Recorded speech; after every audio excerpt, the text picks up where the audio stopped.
제30장.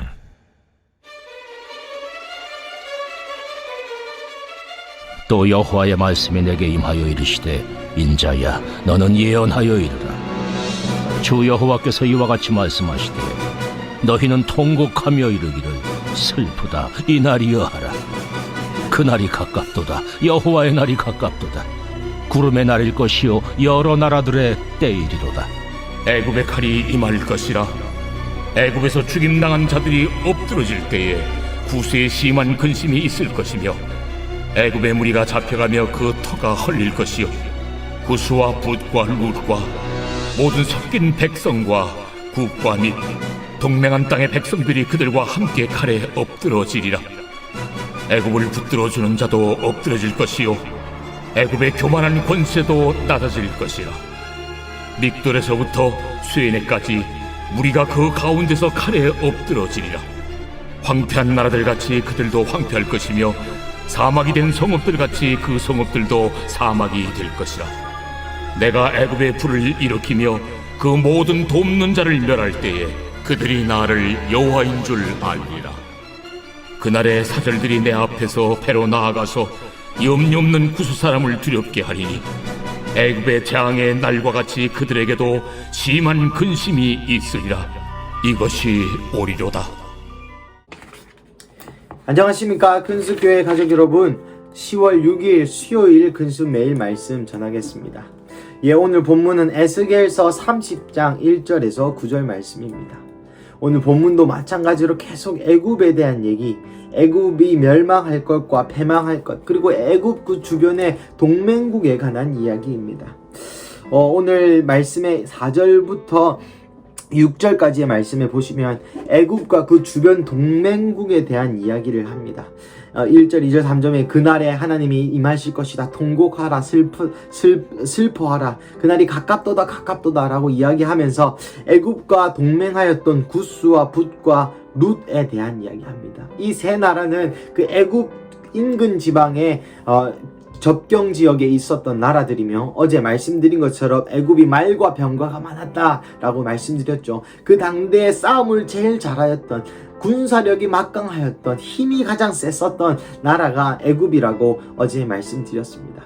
고로 이 구스와 붓과 룻은 이 애굽에 자기가 애굽에 비해서는 힘이 약한 나라니까 주변국들에 대한 외세의 침입을 막기 위해서 애굽의 조공을 바치면서 우리를 좀 지켜주세요 하는 그러한 나라들이었습니다.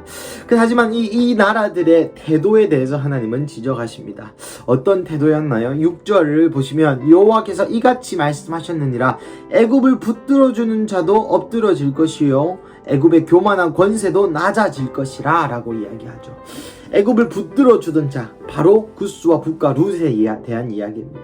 하나님이 애굽을 칠 것이다, 하나님이 애굽이 패망할 것이다, 내가 애굽을 바벨론에게 넘길 것이다 라고 예언했음에도 불구하고 그래도 그런 일이 일어나지 않을 거야. 그래도 애굽은 쓰러지지 않을 거야. 그래도 내가 애굽을 굳게 잡을 거야. 그래도 눈앞에 있는 거대한 군인과 군사가 있는 애굽이 나를 구원해 주겠지라는 착각을 하였던 것이죠. 그래서 애굽이 망하지 않을 수 있도록 더 도와주고, 애굽이 망하지 않을 수 있도록 붙들어 주는 것이죠.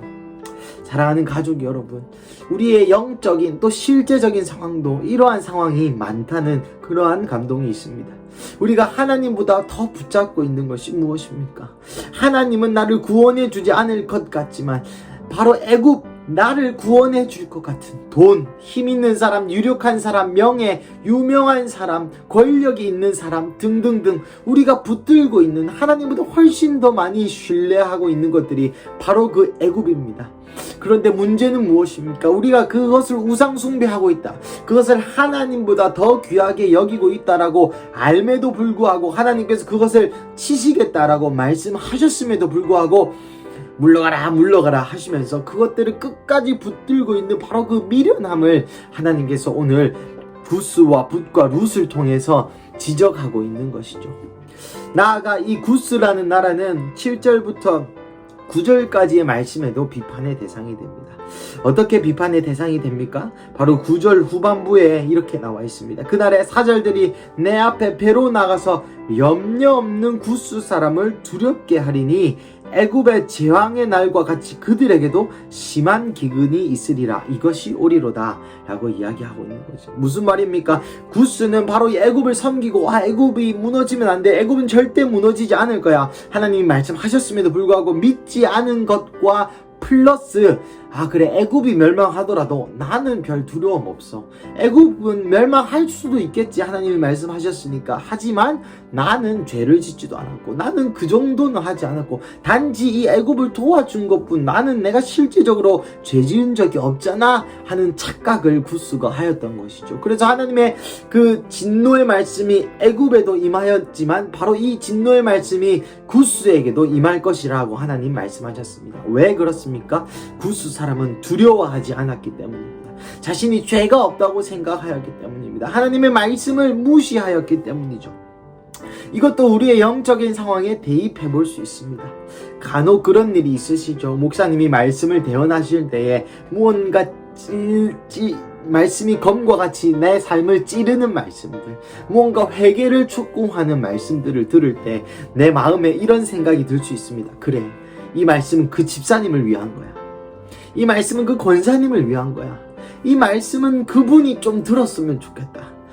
이거는 내 문제가 아니고 그 집사님이 이 말씀을 들어서 좀 회개했으면 좋겠다 라는 생각 여러분 해보신 적 있습니까? 죄송하지만 저는 해본 적이 많습니다. 제가 바로 구스와 같은 사람인 것이죠. 하나님께서 대언해 주신 말씀이 혹 비록 어떤 사람의, 또 그 사람의, 예를 들어서 교회 안에 어떤 사람이 잘못을 해서 그 사람의 죄가 드러나서 그 사람이 회개하고 하나님께서 그 사람의 진노하시고 그 사람이 어떤 그 회개의 어떤 그런 과정 중에 있다고 보십시다. 그것을 보면서 여러분은 어떤 생각을 하십니다. 그래, 저 집사님 잘못했으니까 벌 받는 게 잘 된 거야. 아이고 저 집사님 안 됐다, 불쌍하다, 아이고 죄 짓지 말지, 아이고 뭐 그렇게 나쁜 짓을 했길래 하나님이 저렇게 벌을 주실까 라고 혹시 생각하신 적이 있습니까? 바로 그런 분들이 구스와 같은 분들입니다. 하나님께서 애굽에게 진노의 말씀을 내리신다고 얘기할 때 내 안에는, 혹시 나 안에는 그런 죄가 없는지, 내가 그런 죄악을 범하지 않았던지, 실제로 내가 죄를 짓지 않았더라도 내 생각으로, 내 마음으로, 또 나는 다른 우상을 섬기지 않았는지 나를 확인하고 겸손한 마음으로 주님 앞에, 주님 저도 죄인입니다, 저들의 죄를 나의 죄로 동일시 여기면서 주님 저 죄가 또 내한테도 있는 똑같은 죄입니다, 주님 저도 용서하여 주십시오, 애굽도 용서하여 주십시오, 주님 우리가 겸손한 마음으로 주 앞에 나아오겠습니다 라는 겸손한 마음가짐을 가져야 하는 것이죠.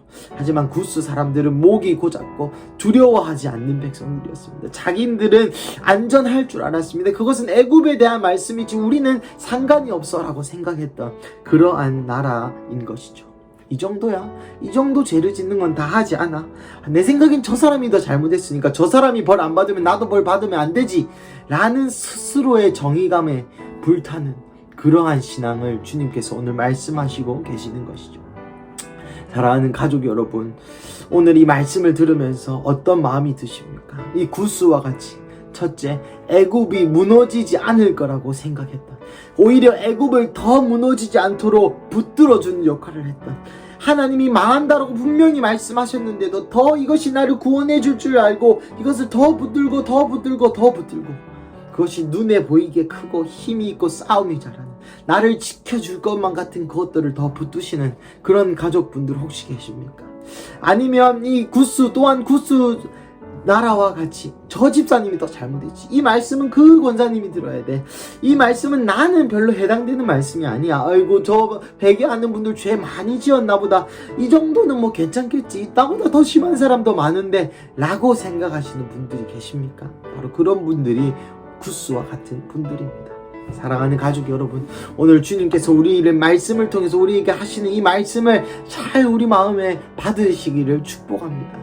하나님, 내 안에 혹시 구스와 같은 부분이 없는지요? 주님, 내 안에 하나님보다 더 우상 숭배하는 것, 하나님보다 더 신뢰하는 부분들, 주님이 분명히 그것이 망하는 길이고 분명히 그것이 죽음의 길이라고 말씀하셨는데도 불구하고 눈에 보이는 현실이라는 벽을 뛰어넘지 못해서 돈, 권력, 명예, 사업, 가족 이러고 있진 혹 않으신지요? 그리고 또 구스와 같이 교만한 마음을 가지시진 않으신지요.